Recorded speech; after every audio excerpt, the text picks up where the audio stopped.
Today, I'm joined by Dr. Mark Taormino, Professor in Computing Information Technology at College of Southern Nevada. Welcome, Mark, and thank you for joining Caspio's podcast.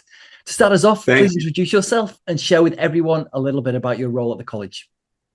Sure. I'm Dr. Mark Taormino, and I am a professor at the College of Southern Nevada, which is the largest higher education institution in Nevada. And we have 3 campuses and over 30,000 students. So we have a fairly large footprint here in the southern part of Nevada. So, Mark, from your background, you've been with the college for 14 years. How did you kind of start off and how did you end up at the college? I originally started as a professor on the East Coast at a little school called NYU, New York University. Yeah. And then slightly after 9/11, some personal issues, I came to live in Nevada to be closer to family also. So when I first moved here, I was still part of the NYU faculty online. And then through a contact, I was introduced to CSN, and I've been here ever since.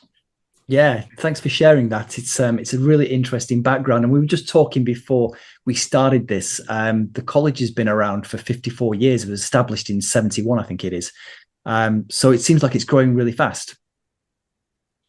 Sure. The college continues to grow as fast as the Las Vegas metropolitan area does. So that requires us to be really nimble, and to be really responsive to market needs. Understood. Yeah. So you've been a Caspio customer now for just over 2 years, I believe it is. So how did you first come across Caspio? It was a little bit of circuitous path, maybe, because whenever you're looking for a tool or a piece of software, there's always a discovery process, right? And usually you start with, kind of the big names. Yeah. And I did that. In my first need for this low code, no code tool was more operational within the department. Right. I was a program director, and we had a very large effort for certification exams. Over 1,000 students, each taking 2 or 3 certification exams. So we were delivering like 3,000 exams each semester. Yeah. And it was a nightmare to organize all of that. And I went through several apps, both purchased and free, and the whole gamut. And finally, I said, we are a very unique institution here, and what we're doing here, there's no way I could use anything off the shelf. That wouldn't be anything but really a shoehorn. So I started my great evaluation, and I probably looked at more than 24 tools. I actually started building an app with 2 or 3 of them, and then wasn't happy. And then through my research, I hit Caspio. As soon as I hit Caspio, though, I knew this was it. The power, the shallow learning curve, the customer videos, and that was part of why the learning curve was so shallow, is the quality of the videos. So I did this all on a Christmas break, on the holiday break. Yeah. I was able to completely define my app, build it, test it, and deploy it. So it was breakneck speed. It would have been, I don't know how many months and months of development, kind of the old-fashioned way, if we had to build this in-house, and I built it in just a couple of weeks, really. And so it was extraordinary. Yeah. So that led to my next need, is that I actually teach a course in systems analysis and development. Right. I'm always searching for authentic learning experiences, and how can I make these concepts about software development become really palpable or real to students. So once I saw Caspio, I'm like, I can integrate this into my course because of the shallow learning curve. I don't have to worry about taking up half the semester to teach you a tool. So I was able to take a project, and it was a semester long, about building a given piece of software. And we followed SDLC, Agile. I was able to integrate all of those concepts into one single course, and it worked out phenomenal and lives on today. Yeah, I was going to ask you, Mark, what's the students' feedback on working with Caspio? Oh, it is extraordinary. First of all, they feel like they're in the modern world now. Great. Right. So we've been moving from different generations of programming languages for years, and now we've, reached this new plateau of low code, no code, and even AI now coming in. So one of the challenges in teaching students is sometimes they get lost in the technology and they lose the process. They don't understand the process. And so you can take a database course, you can take a programming course, but they have no idea how it fits together. You take something like Caspio, where you start at the beginning, you go all the way to the end, and you have something. And you can really, it's like touching the hot stove, okay? I didn't adequately define my requirements, and now here's my app, and it doesn't do what I want. That's worth $1 million. Yeah. With you adding Caspio to kind of the coursework, has there been any surprises with you and your students as you've been going through the journey? Good surprises. Yeah.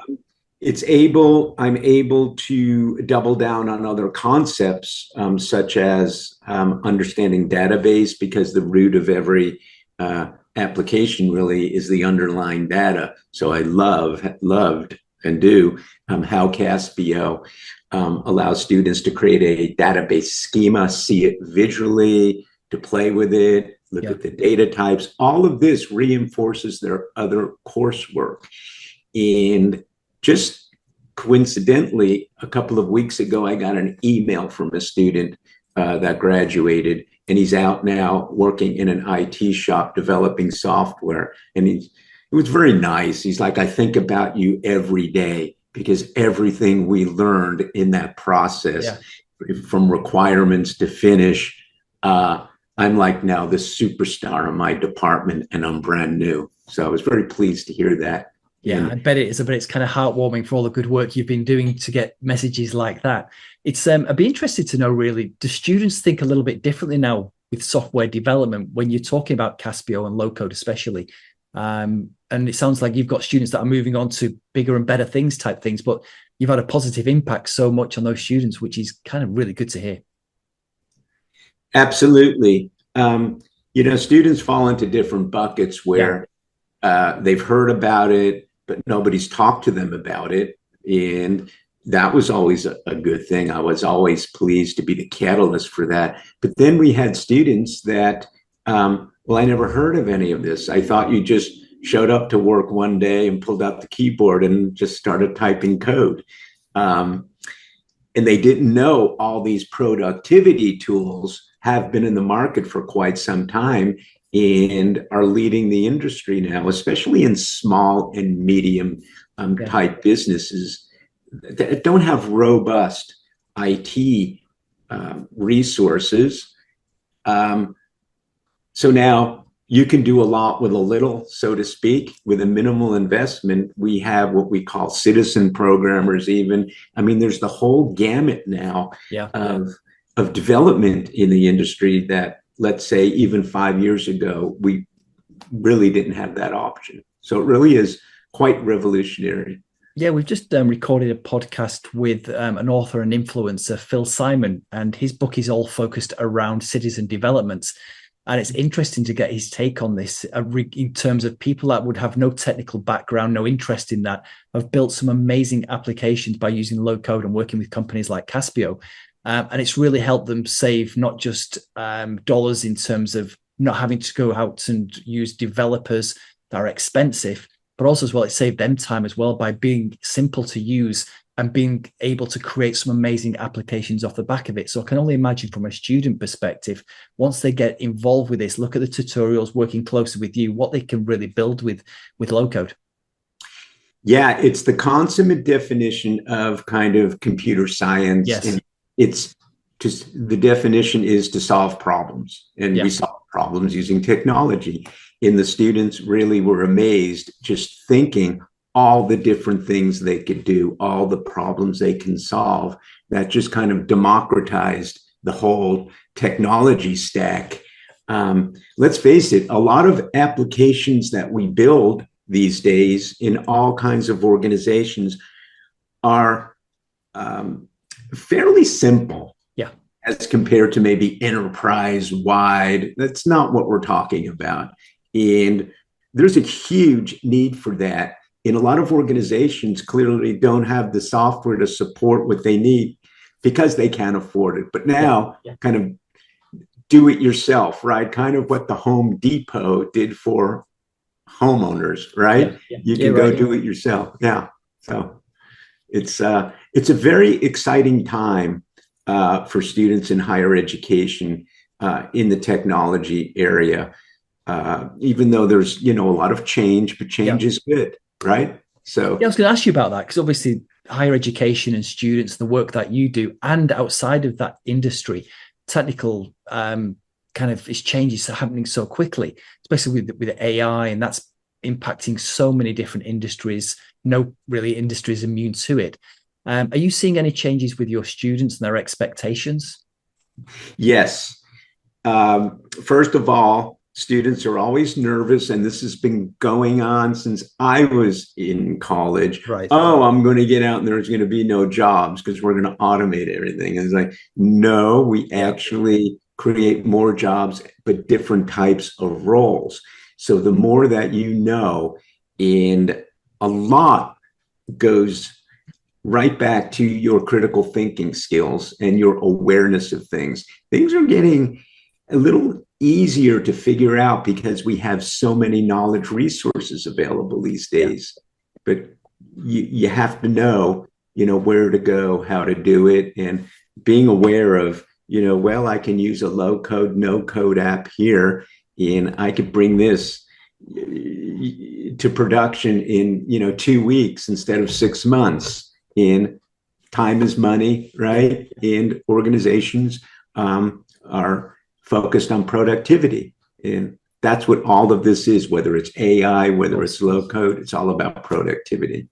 I was talking to one of your peers at another college a few weeks ago, and he was sharing with me, he does a similar role to yourself, that he feels he's got a little bit of pressure on his shoulders while he's trying to keep at the forefront of everything that's moving so fast in this world right now from a technical perspective, and making sure that the students are not overwhelmed, but also as well as that they get the first to hear about things out there. So he feels like he's got a bit of pressure in terms of making sure that he's at the kind of at the top of the curve in terms of these things. I just wondered if you were the same.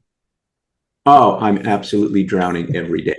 So just before we got on this podcast, I was, with some other new technology. But, going back to, how I landed at Caspio, I was working with and looking at other tools for almost a year before I made the jump, because I wasn't finding anything that really quite fit my use case, right? And so it's kind of like the Hollywood actor, right? You struggle for 15 years and then you're an overnight success, right? Yeah. So you just have to keep in the game, and then you have to kind of pick your points, really define what your goals are. And my goals were quite clear. So now the students are the beneficiaries of all of my research that they have no idea, right? Yeah. The work that you've put into to find the right partner for you. No, it's interesting. So what would you say, Mark, from your side, what's one of the most rewarding parts of integrating Caspio into the curriculum? I was able to significantly increase the value of my course. Right. When we used to use kind of the case method and kind of contrived cases to, do requirements and systems design and all that, you're never quite sure, do they really get it? If they have to go out there and do it, right, physically, can they? now I have no doubt. I get feedback from students like I did 2 weeks ago. I'm out here, I get it, I'm doing it, and I'm showing others how to do it too. So I have just a sense of accomplishment and a sense of confidence now that the students leaving my class are really top notch. Yeah. No, thank you for sharing that. And it's just going back to what you said before and kind of wrapping this up a little bit in terms of it took you almost a year to get do your due diligence, finding the right low code provider for you as well. Is so if somebody's listening to this, especially from the higher education institutions considering Caspio low code, what advice would you give them? Oh, support. Okay. When you start with any tool, you're going to have lots of questions. How is that support going to be delivered? I started off by saying the library of learning videos, absolutely top notch. And I'm an expert in instructional technology, so I applaud your video education, but also your support team. I have a question. I'm not making this up. A half an hour ago, I'll give you a ticket. I was chatting with one of your support people. Okay. Yeah. They're always there. They're always responsive. If they can't answer it right now, they always follow up. So you could not have a better partner. And in higher education, things are timely. Okay. I had a problem about a year ago that with my subscription plan, I ran out of tables. Okay. And I contacted Caspio, and within hours, they're like, don't worry about it. We'll get you through the semester and then we'll talk about it after this. They were right there to support me. There was just no delay. So I really appreciate that. I felt like I had a real partner. No, it's great to hear. And thank you for sharing that advice. I think people watching this will find it valuable. So, Mark, thank you so much for spending the time with us and sharing your Caspio and low-code journey, and for being a customer now for just over 2.5 years. We really appreciate it. Thank you, Paul. It's a pleasure to be here. And I'm always happy to collaborate with any higher ed institution that would like to. That's great. Thank you so much, Mark. Okay. Bye-bye.